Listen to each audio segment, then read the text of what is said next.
Glad to have you back, and you're still watching Plus Politics. So now, Governor of Kaduna State, El-Rufai, has denied knowing lie that Asiwaju Ahmed Bola Tinubu, the national leader of the All Progressives Congress, is the godfather of Lagos politics. Is there honors denial, or as the race for 2023 subtly began? I still have with me Rahman Adebi, the Lagos State Chairman of Liberation Movement. Thank you very much for still staying behind. Thank you. And we also have Public Affairs Analyst Lulu Elegbe.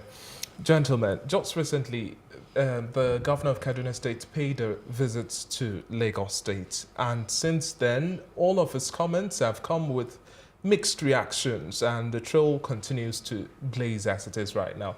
And in one of his responses so far to all of these backlash, some have said it has been misconstrued, and then saying that it was unnecessarily targeted to the national leader of APC and former governor of Lagos State, Bola Tinubu.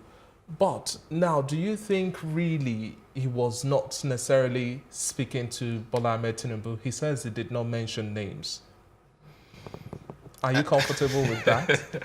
We know this is Lagos, and we know even without mentioning names. Well, I think he didn't mention names, and we should leave it at that, because when people comment, I say to people, allow him what he said.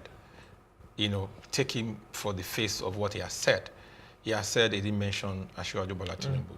Take it for that, because when you talk of Nigerian politics and Godfather-ism, you cannot take it away that Godfather-ism has been with us since 1960, when the first set of people who took over power from the British colonial masters took it, and then they needed to begin to breed new set of leaders, new set of politicians, and they took a lot of people into as mentees, and they begin to teach them the value, the quality, the character, the everything that it takes to lead. On how to hold to power. On how to govern and play right politics.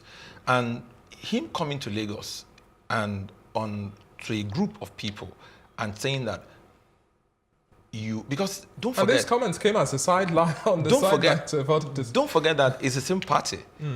It's the same party. Exactly. And when he was commenting, I'm sure he has at the back of his mind that this is my party, and he's commenting that you need to break the hold of Godfather-ism in Lagos State.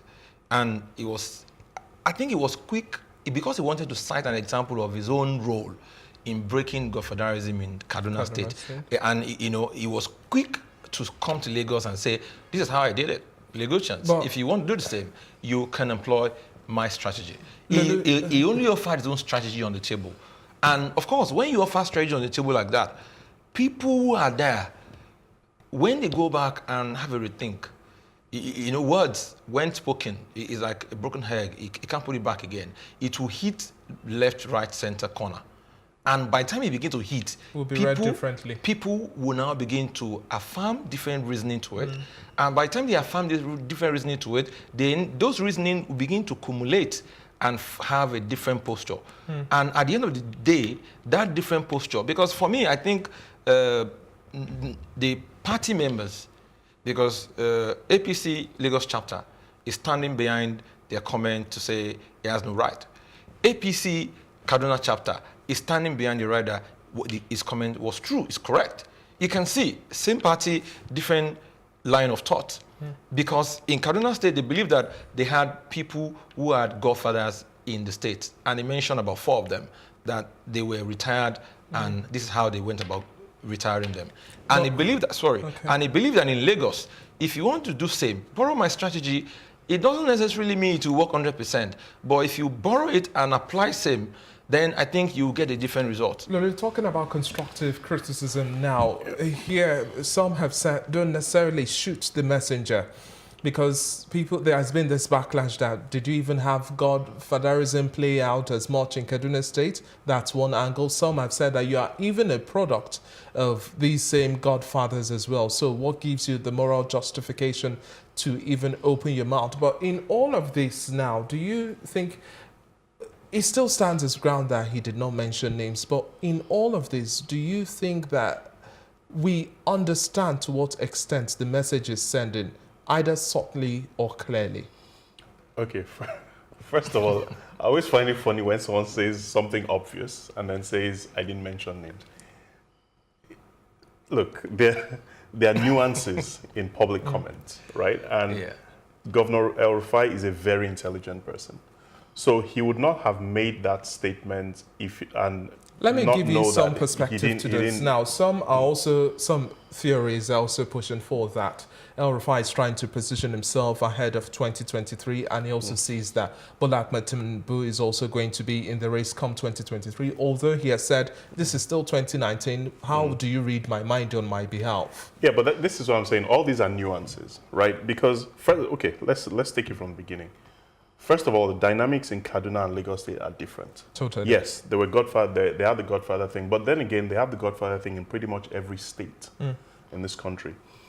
Now, the issue is the Godfather model is a lot clearer in Lagos State than anywhere else in the country, I think.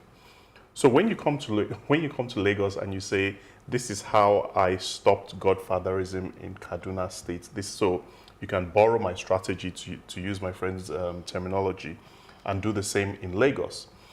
In my opinion, it's quite, because I like being direct, it's quite clear what he's saying. Even though he said, look, I didn't mention names. Fine, you didn't mention names. APC Kaduna said, well, what he was saying was right. And to be honest, what he was saying was right. He wasn't. He gave the example that we have 6 million Lagosians and just 1 million came out to vote. And if you want to replicate what he practiced in Kaduna State, then go after those 5 million. Yes. Yeah, but and even just having half of that to be able to shake up that grip. Yeah, but you're not going to do that, and then the political structure in Lagos State is without not a good fight. Yeah, it's not. It won't happen, because, and then when you talk about what happened in Kaduna versus what's been happening in Lagos, like you rightly pointed out, Governor El-Rufai himself is where he is today, in some part because of Godfathers, and some have helped him along the way at some point. So you can't, I find it hard to take some of these guys seriously when they start to say these sorts of things, because it's almost like you're fine with the Godfather model when it benefits you, or you have an issue with it when it's something that is in your way. In terms, I don't know what his 2023 plans are. That's, I don't know. But I've read his book, The Accidental Public Servant. I think I know enough about Governor El-Rufai to know he's a very intelligent person. And when he makes certain comments, when we start debating them this way, that's exactly what he's looking for. Because those comments were not mistaken. Those comments were not, they were not reckless like some people are saying. No, they were not. They were calculated comments. He knew what he was doing when he made those comments.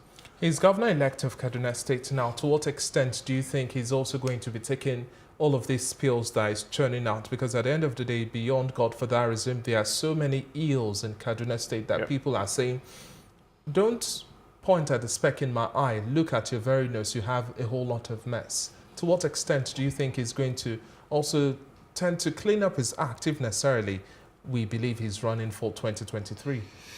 Well, I think, we have to be honest with ourselves. The whole joke now, the whole issue now is all about 2023. And he has made a lot of comments beyond this. This is just the one taking a lot of prominence among comments he has made.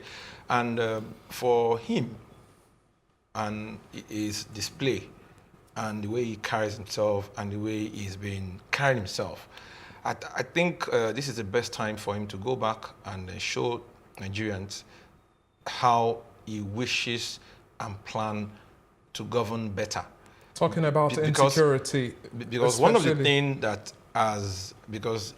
if I use the word a failed state for Kaduna State, for instance, in comparison to Lagos, and what are the critical factors for you to say that a state is failing?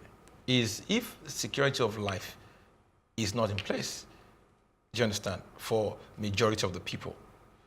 And if the economic commonwealth of the people is not improving as it should be, which is the prosperity of the people, so that you can call that state a failed state.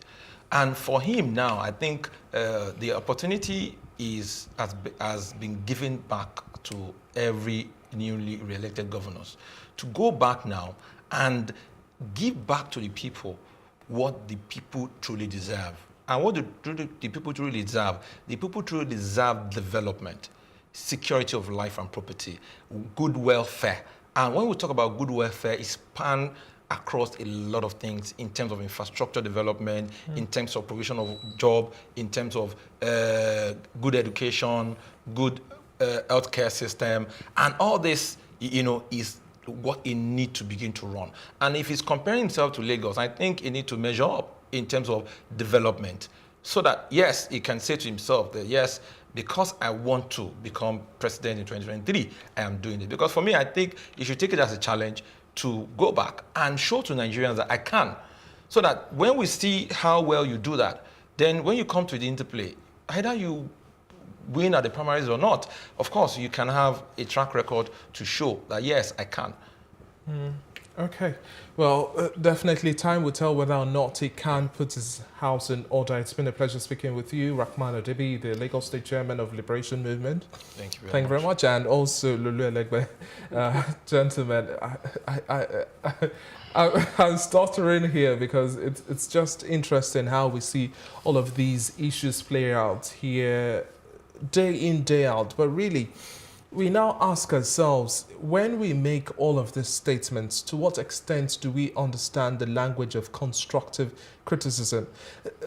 Before we even wrap up now, some have also argued that, well, the likes of Bola Tinubu is not on the same pedestal with the governor of Kaduna State, El-Rufai. So in all of this back and forth, we've not necessarily heard anything from Bola Tinubu. So do you think he's taking it as some constructive criticism and also building on his armor? Well, I honestly don't think Asiwaju Bola Tinubu is going to say anything, at least not publicly. I don't think he will. He doesn't need to, in my opinion. Because, again, we're talking about a very, very, not just intelligent, but probably one of the most politically savvy people we have in this country. So he knows. So when Governor El-Rufai is not the first person to make these kinds of comments. So frankly, I'm not sure why this is the big deal that it is. People have been making this comment about Godfather-ism in Lagos for years. So I don't expect him to respond. Because again, first of all, I think like we pointed out, he actually didn't mention any name. So will he take that as constructive criticism? No, I don't see why he would, because it's not constructive criticism. Because whatever is happening in Lagos State is different from whatever is happening in every other state in this country, first of all. I think the governor-elect of Lagos, during the debate, there was a statement, I think he was being attacked during the debate about, they were saying his Bola Tinubu's stooge and all those sorts of comments. And he made a very interesting statement that day. He said, well, how do you know that if Bola Tinubu wasn't involved in Lagos politics, Lagos would actually be better for it? Okay, Rahman, and that to me is a valid question. Just as we are wrapping up now in about 30 seconds, quickly now, do you think this is just Bola Ahmed Tinubu expressing maturity and not having all of these exchanges? Of course, I do not expect him to make any comment, because the man in question has not made direct comment.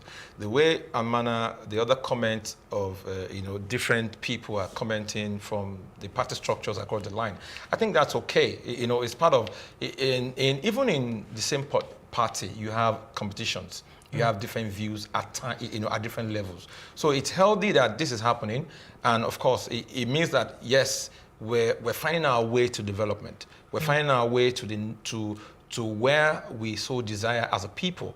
Because if the people who benefited from an issue are laying, finding fault in it, it means that something is trying to evolve. Well, thank you very much, gentlemen. And I like your language there. Every single discussion should be about the people, should be about you, should be about me, should be about the masses who deserve better.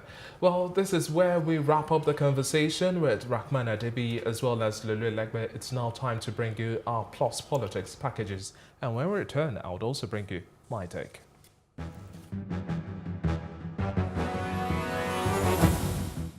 The African Action Congress (AAC) has suspended the presidential candidate of the party in the just concluded general elections, Omoyele Sowore. The party, after an extraordinary session, accused Mr. Sowore, who also doubles as the party's national chairman, of anti-party activities and embezzling illegal funds accrued into the party during the recent polls. A member of the National Executive Committee of the party, Okwi Ibe, said Mr. Sowore and other executive members of the party remain suspended for a period of 6 months. Mr. Sowore Omole, the Sahara Reporters publisher, was not alone in his anti-party activities under reference. As there are strong facts linking the Deputy National Chairman headquarters to the acts, particularly with the inflow of illegal foreign funds into the party, and personally returning say the NEC frowned at the failure of the national chairman, the deputy national chairman headquarters, and the other 8 members of the NEC to hold, convene, or summon the statutory quarterly meeting of the NEC, allowing illegal inflow of foreign funds into the party and personally returning say in contravention of our constitution.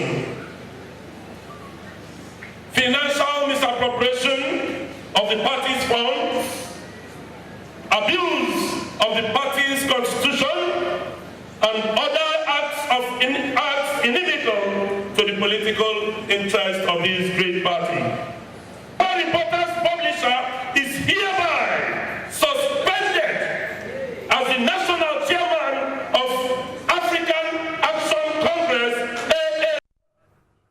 Well, it's now time to bring you my take. Now, from the reactions we've gotten from the meeting with the Minister of Interior, Abdulrahman Dambazo, and Miyetti Allah, to even conversations that have also trailed the comments of Governor of Kaduna State, El-Rufai, the biggest issue here that has been raised is the fact that we have to take constructive criticism and always look deeper into all of the issues raised and brought to the fore, either from the ruling government or opposition. But beyond political sentiments, constructive criticism should always be the watchword. Many thanks for watching tonight's episode, and bye for now.